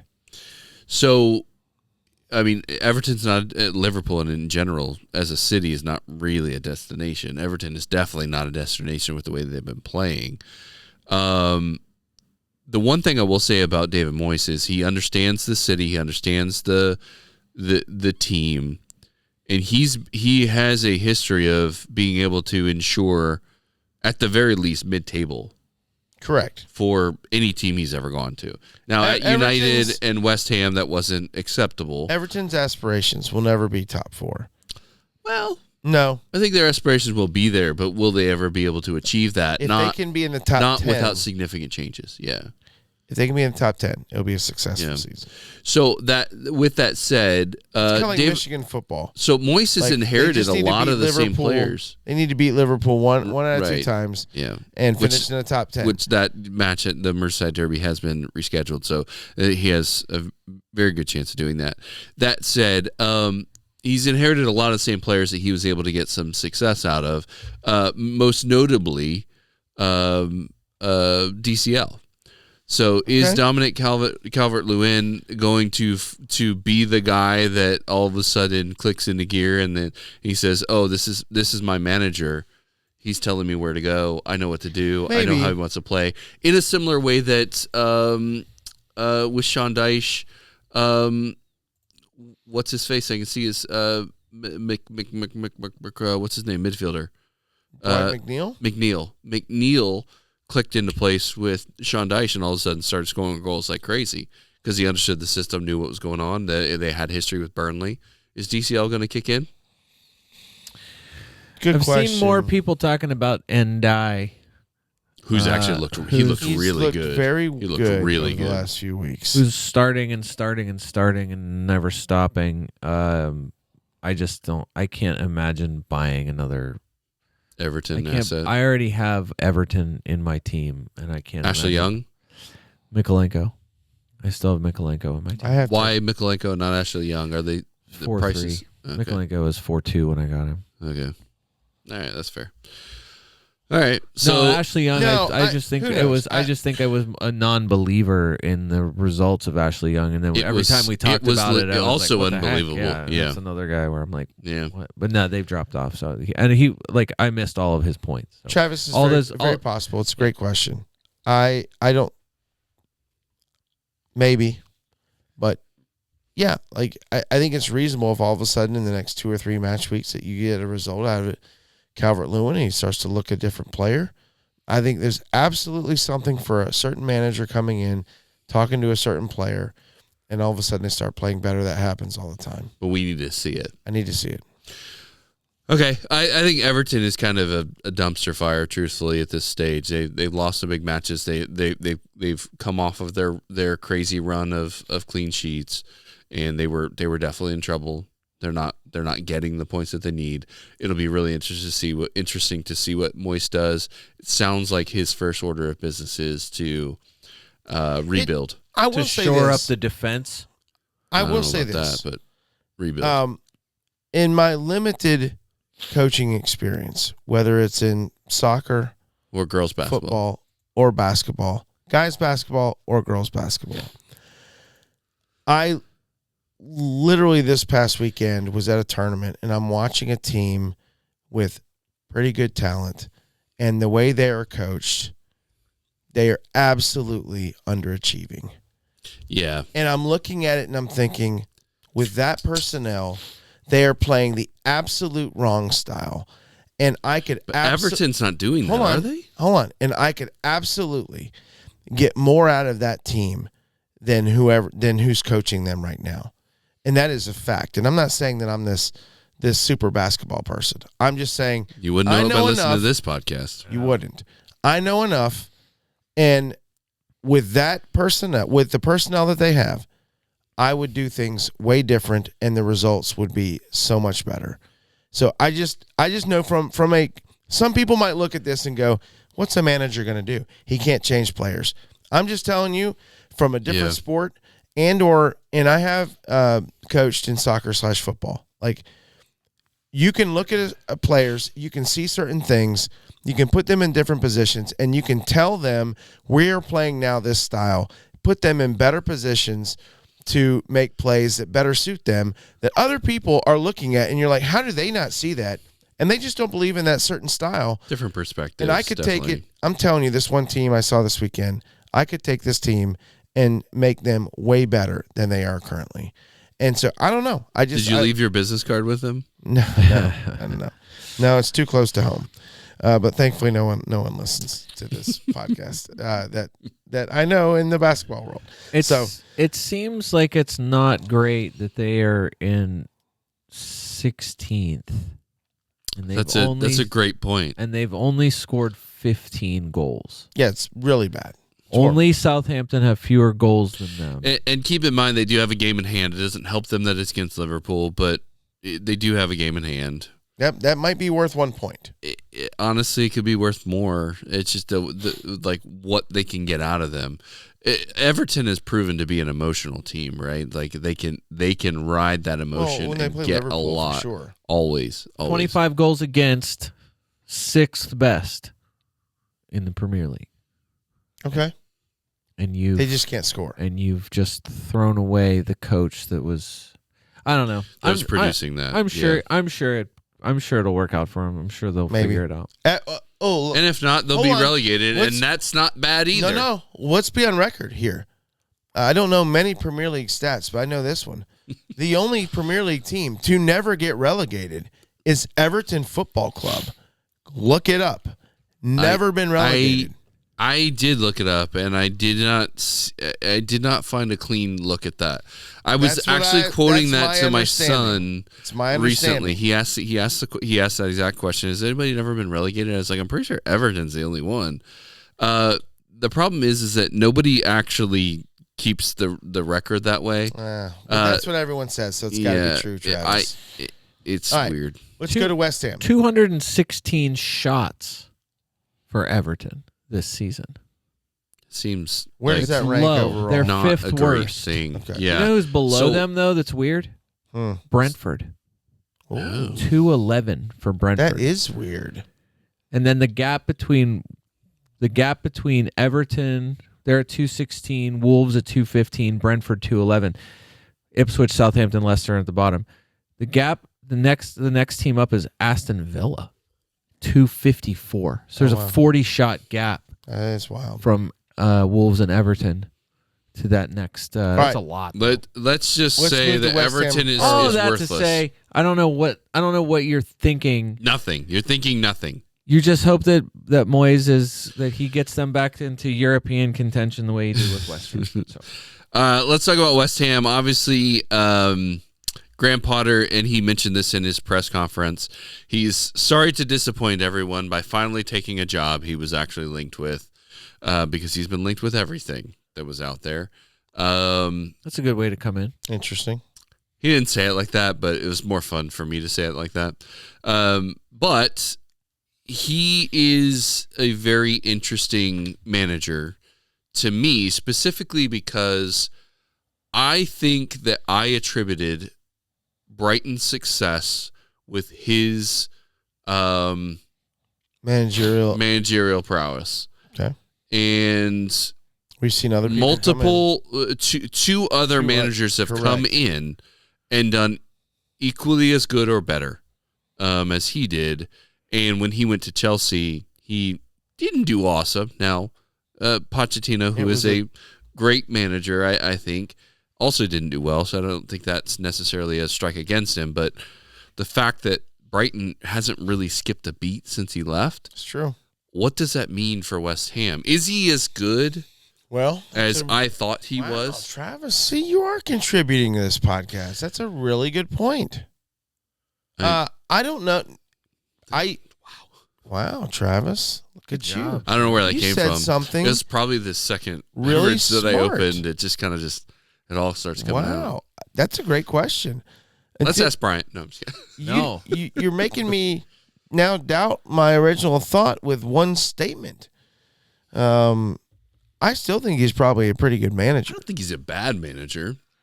I think he's good, but you're right. The Brighton machine behind the curtain is really good, or they've really figured out a way to nail managers. And so I would still give Graham Potter the credit that he deserves. He was at Brighton for multiple years and was able to get them to be a very, very competitive team. So I don't know. I like Graham Potter. I think this is a great fit. I hope it works out for him. I think Chelsea was too big of a job, along with a dumpster fire. I mean, God bless. Thankfully, Enzo Maresca, kudos to him, has been able to somehow do something with an owner who is psycho and management who just seems like they just go sign whoever. But I hope Graham Potter does really, really well. And look at the players when he was at Brighton. the players who were valuable were the attacking players. So does this raise Bowen's? Great question. I just think he's coming into he's coming in at the worst possible terrible time. You're not necessarily. You're probably not bad enough to get sucked into relegation. I think the relegation's feels like it's pretty much over. Yeah. Anyway, but that's the thing. Like, what's best case outcome for them this season? Like 10th. For all of the teams. Currently, they're 14th. All of the if teams, they could get up to top 10, that's that would what I be mean. great. All of the teams 10 to 16, because Everton's at 16. I just don't see them passing United. I don't see them passing Tottenham. I don't see them passing Brentford. Right. And I don't see them passing Brighton. So you're right. They're going to end up staying in 14th. Probably somewhere around there. Palace can pass them. That's what I'm saying. Like, they just feel like they're kind of doomed to that kind of range. But also, if West Ham's looking at there and they're thinking, okay, if Potter's out there, if we can bring him in, and he's still living in London because he had a place when he was living in Chelsea, and we don't want anyone else to gobble him up. Still collecting a paycheck. So let's get him now, and let's start planning for next season. That's a great point. So let me ask you this question: who's a better fit, Potter at West Ham or Tuchel at England? Oh gosh, right? Like that. All right. So I don't think have many about positive things to say about Tuchel. So I'm not a good person. All right. So we know what your opinion is. So Brian, what do you think about that? What would you say to that? Who's a better fit, Potter at West Ham or Tuchel with England? Tuchel feels like the kind of manager that is odd. No one an wants odd to fit. no matter wants to where play for he him. is. Burns everybody up. No one wants to I don't play know. for him, man. I don't know. I think this is just they needed a change. It feels very much like get the guy out who's underachieving, bring in a guy that's an English manager who can at least keep us competitive. I don't know enough about his tactics, and I don't know enough about what he's bringing. Goals to the are a table problem for Graham Potter, and I think that's the primary concern with Potter coming in is that goals have not historically been something that his teams just produce, right?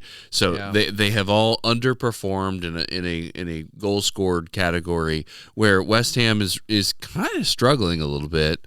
Obviously, they're leaking goals too, but Paqueta and Bowen are pretty important. I just think West Ham have decent personnel. Fulkrug is injured. Antonio is injured. Hopefully Not comes for too back long. and plays football again. He'll be. He's. But the bottom line is you're looking your only recognized striker really that you've got is out. Your top scorer midfielder is out. So what are you going to do? You're gonna rely on Paqueta and Crescencio Somerville to keep you from Kudos time, baby. I mean, that's a good point. I do love the ball of knives. All right, let's get to night moves. My transfer this week was to bring Bamo back into the team. Okay. I did that while the last match week was still going. He scored again. I'm like, what's wrong with me? And I just brought him right in. So, I'm not going to take a hit this week. I like my matchups. My midfield currently, and I would love to change one person there, is Bumo, Salah, Palmer. I have Amad Diallo, who I like. You have Ahmad and Enzo. I have Amad and Enzo. You have the perfect team from 6 weeks ago. It's exactly right. Yeah. All right. Perfect. I think Diallo is going to do something. Murphy. Home to Southampton. If Diallo doesn't give me something this week, Turn Enzo to Murphy. he's gone. Well, I don't want to take a hit. I've already used my transfer this week, right? All right. I do think that the captaincy on Salah is in jeopardy this week. I have left it on Salah for a long time. Yeah. Palmer home to Bournemouth and/or Isak home to Wolves. Yeah. I think is both a fantastic matchup. So I 100% am not captaining Salah. That has no bearing on what anybody else has to do, but there's no chance I'm putting it on. Yeah. So I have Salah left it because I've left it on him because I'm chicken and I'm scared. And honestly, most weeks it's worked out. Second. Away to the top defense in the league. It's just not a. And the numbers Brian already aren't mentioned good. their history there, and I don't love him, and I don't like starting two attackers in this game. As good as Liverpool has been, and they are the top team in the league, and they deserve it. This makes me fantasy-wise a little nervous for this week. Liverpool's not going to come out, I don't think, and score 3 to 4 goals on them. Now, they at the most might score 2. Now you mentioned earlier. I mentioned obviously we lost earlier in the season 1-0. You mentioned the 1-0 Liverpool win. The game prior to that was a 3-0 Liverpool win. Just throwing that out there. Right. That there are goals in that fixture, but it was a different season, team. It was a completely different back line. And this season is very different. They're the best defense in the league. 3 managers ago, basically. It's the best defense in the league. So, and if you were going to get a goal scorer based on the non-1-0 results in the Premier League recently, it would be you'd want Diogo Jota, who scored 3 of the interesting 3 of the 6 goals that Liverpool scored in 2023 against Nottingham Forest. I think I'm going to make probably Palmer start as a striker. I think I'm going to make Palmer my captain this week.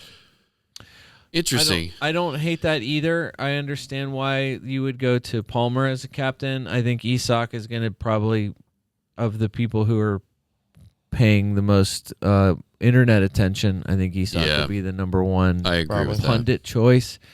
I'm going to have a hard time not putting on Bruno Fernandes. Okay, I get it. Absolutely get it. I don't love it, but whatever.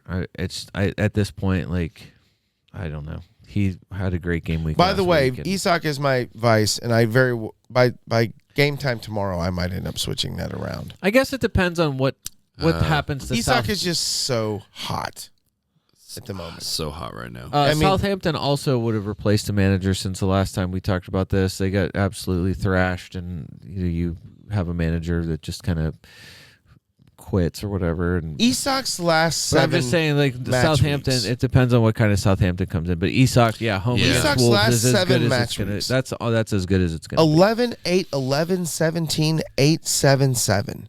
Yeah, the guy's been. That's better than Salah numbers. He's been a monster. Yeah.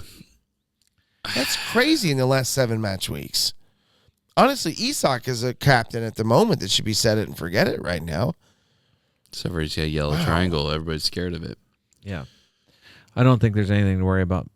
Palmer, the ceiling on Palmer, you've seen he's as good as it can be. I think it's just Bournemouth away. It's not Bournemouth. It's whatever. Their defense has been very good. I think in away games, they're home.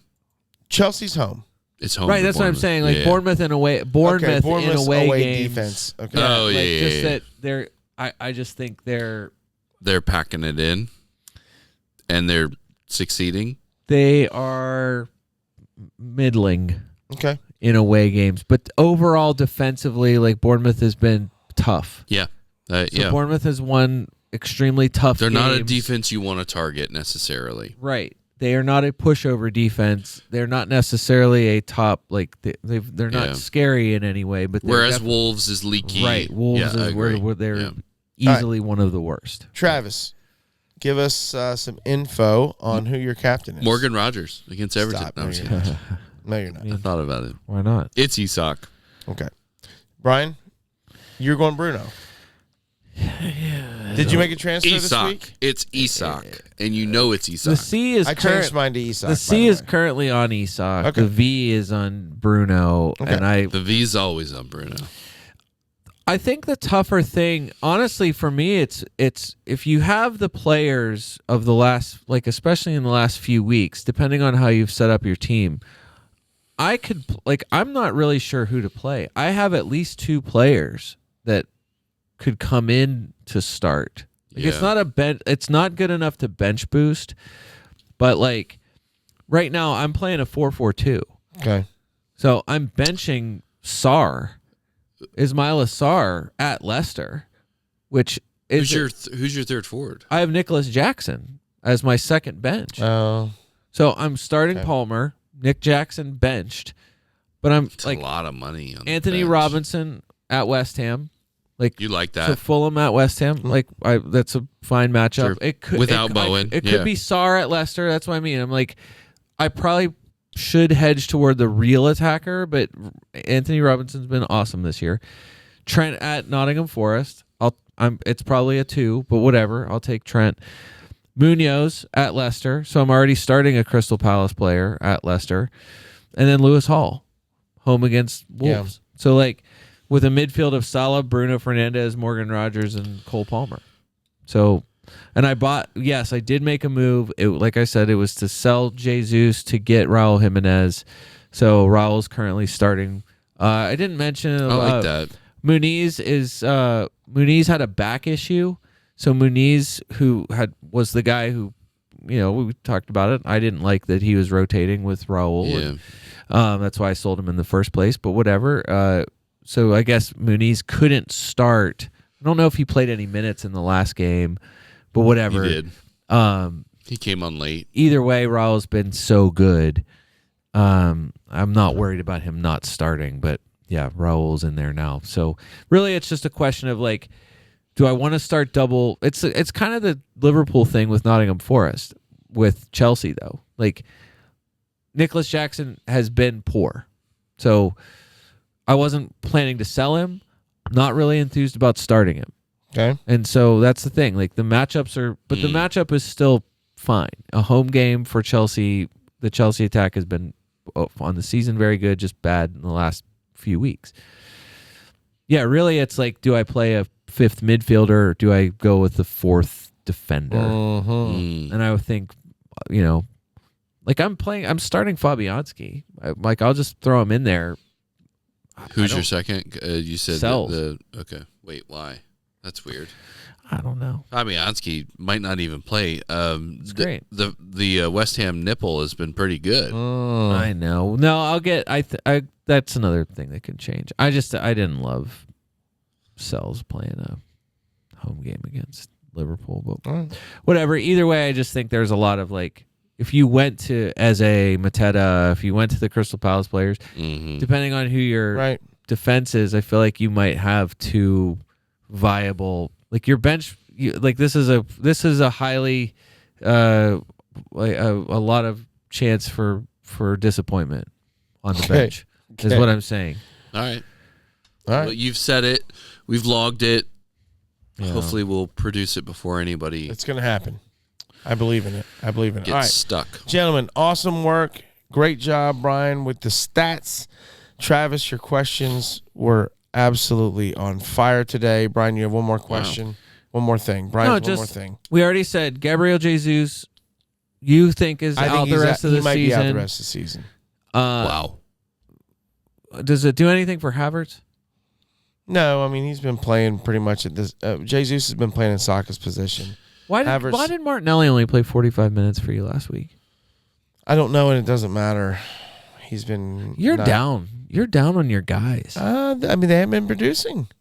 All right. What do you? I mean, title contenders, or you're not even worth talking about that. Just waiting for Nottingham Forest and Liverpool to slip. It's not over, but Liverpool it's like the last not 2 over. weeks. It is slipped, not over, and it's like we haven't taken advantage, and we get chances against Brighton, and then we crash out against missed penalties against United in the FA Cup and whatever. Yeah, whatever. But no, I don't think I am not like a lot of Arsenal fans where the sky is falling. The sky's not falling. We just got to get through this little bit of a rough patch. Also, it wasn't 2 weeks. It was a draw last week, and we've won everything else. It was cup matches we've had issues with. So. You've struggled. Just saying. You dropped. They should have lost to Manchester United. Oh my gosh. Absolutely. I know we should have lost. Are you but kidding it was me? The last Harry Maguire's that was ridiculous. in front of goal. That was the last kick of the game. Oscar Bob back in training for Manchester City. Good for him. Obviously, you need to see it first. But yes, 4.7. He's the thing that brings their season back. For someone who is in a lot of game week 1 teams to start the season, I think it matters that he's training. You got to see it, whatever. I agree. And then the real Norwegian difference maker. No, just that. I mean, Ben Mee is back for Brentford. They had already lost Ethan Pinnock. Like the defense has been not good, but they've Ben Mee could make it better. Dealing with a lot of injuries. Ben Mee played in the cup match. They lost to Plymouth Argyle in the FA Cup. But Rico Henry was back. It was somebody that we like.